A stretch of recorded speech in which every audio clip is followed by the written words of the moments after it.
વલસાડમાં ભારે ઉત્સાહભેર રમઝાન ઈદની થઈ ઉજવણી।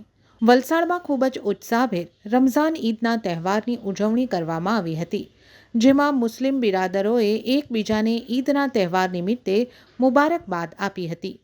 પવિત્ર રમઝાન મહિનાના રોઝા રાખી આજે મુસ્લિમ સમાજના લોકો મોટી સંખ્યામાં ઈદની નમાઝ અદા કરવા માટે ભેગા થયા હતા અને ખૂબ જ શાંતિપૂર્ણ માહોલમાં ઈદની નમાઝ અદા કરવા માટે ઈદગાહમાં ભેગા થયા હતા અને એકબીજાને ઈદની મુબારકબાદ પાઠવી હતી।